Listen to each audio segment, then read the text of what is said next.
Mr. Pradeep sir is Vice President Sales and Marketing, Vijay Systems Engineers Private Limited, Mumbai, and he's working in the field of passive fire protection since 25 years with various organizations, have rich experience in application and testing of various fire passive protection systems, worked on various special projects, provided bespoke solutions to clients. And sir, it's over to you. Thank you so much. Thank you, Nishan, for the introduction. Yes, sir. Greetings to all the organizers, honorable speakers, and the participants. So, welcome to this session on passive fire protection. Myself, Pradeep Dani, I am Vice President, Vijay Systems Engineers. Vijay Systems is a part of Vijay Fire Group of companies, and Vijay Fire had been working in the field of fire protection since last more than 60 years. We are the manufacturers of most of our products, and we have our own manufacturing plants at Silvassa and Bergao, and had been specialized in fire protection only since last so many years. Vijay Systems Engineers deals only with passive fire protection. Now, when we talk of the fire safety in hospitals, we are reminded of the unfortunate incidences of the Amri Hospital in Calcutta, where 93 people lost their lives in 2011. As recently as ESIC Hospital fire in Mumbai, or the Bhandara Hospital fire in Maharashtra, where 9 infants lost their lives due to smoke inhalation. All unfortunate incidences, but when you analyze it, it's found that the smoke and fire, particularly smoke, has traveled across the sections of the hospitals through the unsealed openings which are left while passing the services of the plumbing, fire shafts, air conditioning ducts, electrical cables, ELV cables. And these unsealed openings lead to the spread of smoke across the hospital, causing the deaths of the people. Well, while any fire is critical and is disastrous, no doubt about it, but if you look at the hospital fires in particular, they are extremely critical because the occupants have physical limitations and they have a challenge of safe and quick evacuation. Then you have the occupants of all age groups, right from infants to very old people. The accompanying attendants are also mentally stressed. They are not trained for any kind of mock drills for evacuation. There is huge combustible material. We all know that. Highly inflammable material is also there. They are located in the heart of the cities, so more response time for the firefighters. So due to all these reasons, the hospital fires become more critical than any other fires, and particularly the smoke. The smoke is the more deadlier thing in fire. If you look at the statistics, it is claimed that almost 75% of the victims die due to smoke and toxic gases, and not because of the fire and the burns. 50% of the survivors experience loss of visibility during the escape due to smoke, and 50 to 60% of the fire victims are not even present near the source of the fire. Now, what we understand from this is we require basically more time for rescue operations. If we are able to get more time for the rescue operations, that is going to help in these kind of critical fires. And if we are able to keep the fire and smoke confined to a place or at a source for as much time as possible, it will be easier for us to provide a safe evacuation passage for rest of the occupants in the non-fire zones. Now, these things are possible by using the passive fire protection techniques. So passive means indirectly these products or these systems are helping the firefighting by way of providing more time. They are not actually detecting the fire, they are not extinguishing the fire, but they are allowing the fire to spread slowly or not spread to the other compartments, and thereby indirectly they are supporting the firefighting. That is why they are called passive fire protection systems. There are two main principles in passive fire protection. One is the compartmentation and other is the retardation. Now we'll see what is the compartmentation. All these provisions of compartmentation are very much given in all the statutory codes and guidelines. If we have a look at National Building Code, it classifies hospitals as building class C1 and very clearly defines the fire compartmentation, fire barriers and fire stops should be used at all the places.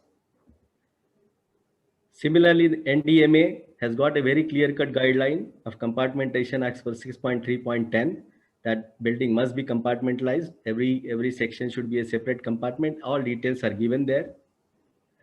It also specifies the use of fire stop for closing the openings around the services.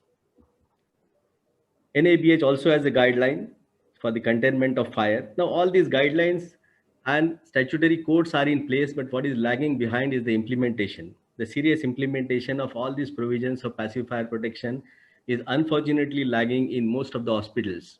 If you open the shop door of many of the hospitals, you will find that either the openings are not sealed, the compartments are not formed, or even if they are sealed, they have been broken during the maintenance, and then the rework of that has not been done, thereby making it absolutely ineffective in case of fire. The compartmentation, how it should be done, there are guidelines depending on the size of the building and various occupancy loads. But in general, the operation theaters, delivery rooms, recovery rooms, laboratories, pantry and kitchens, electrical rooms, shafts, they should be a separate compartment.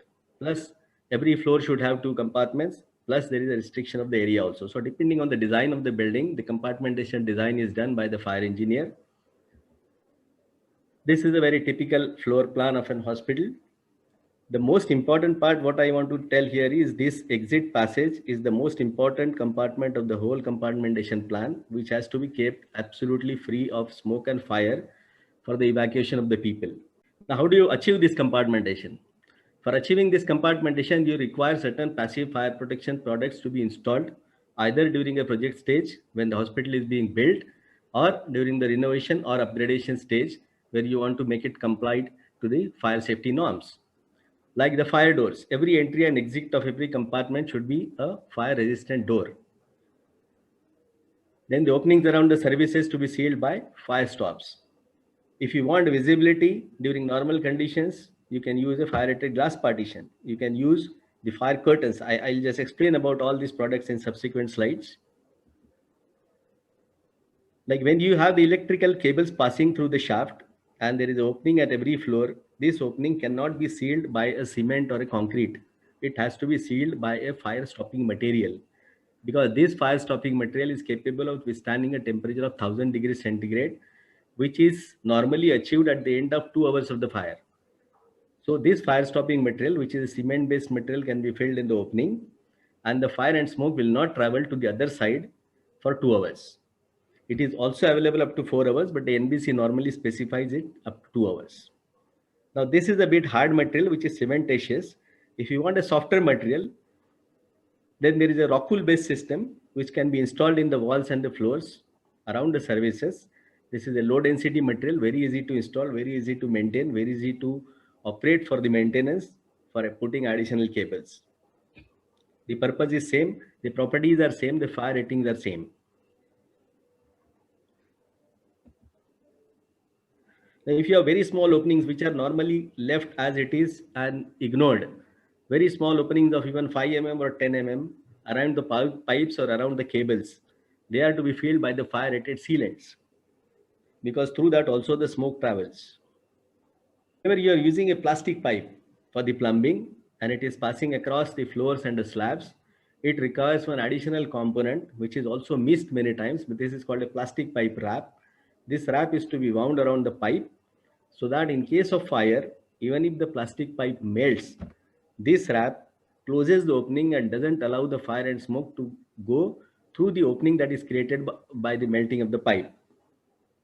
These are all products are tested as per all Indian and international standards for a specified fire rating. The international standards are like UL, ASTM, EN, BS, and even I standards are there.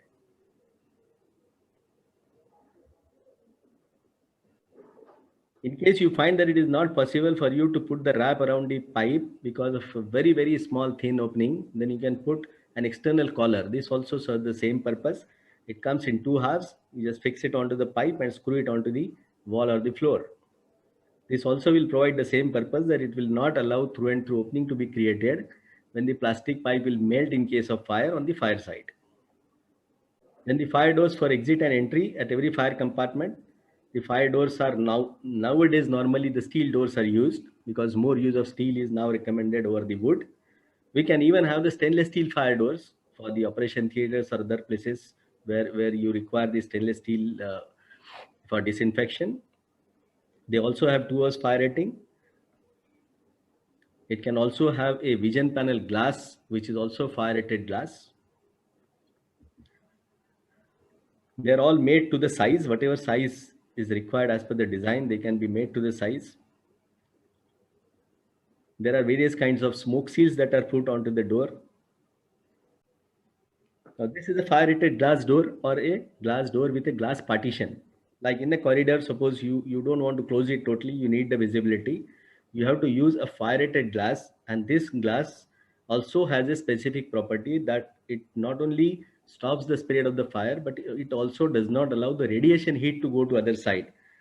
Because only fire rated glass will not serve the purpose, as the temperature on the non-fire side due to radiation heat will also go substantially high, and the combustible materials can catch fire. So a fully fire rated glazing in which the fire rated glass is fixed forms the entire fire rated glass partition.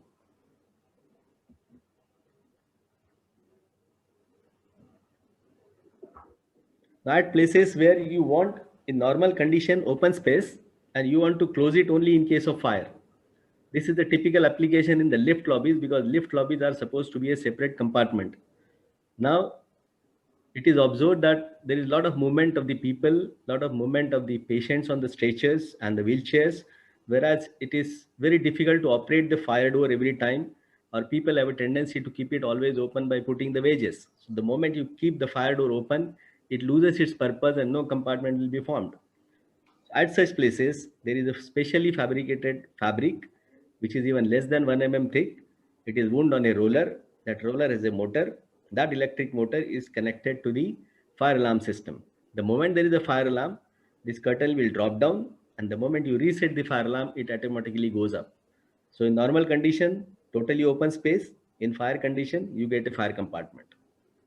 Another principle of passive fire protection is the retardation. Retardation means only the speed of propagation of fire is reduced. Electrical cables are the biggest culprit in spreading the fire, and they develop a thick black smoke. That is why the electrical cables are coated with a coating which is called fire retardant coating. Normally, the power cables near the transformer or main electrical panel are coated with fire retardant coating. So that, and the vertical cables that pass through the floors in all the floors are coated with fire retardant coating, because fire and smoke spreads vertically very fast. So this is another principle, and the electrical cables can be coated with a cable coating. This is a typical picture of the cables coated, and this is how the fire and the smoke will not travel beyond the coated surface. So that's all about the passive fire protection and the products. Thank you for providing this opportunity to the organizers. Thank you so much, Mr. Dani. Thank you so much for the informative presentations.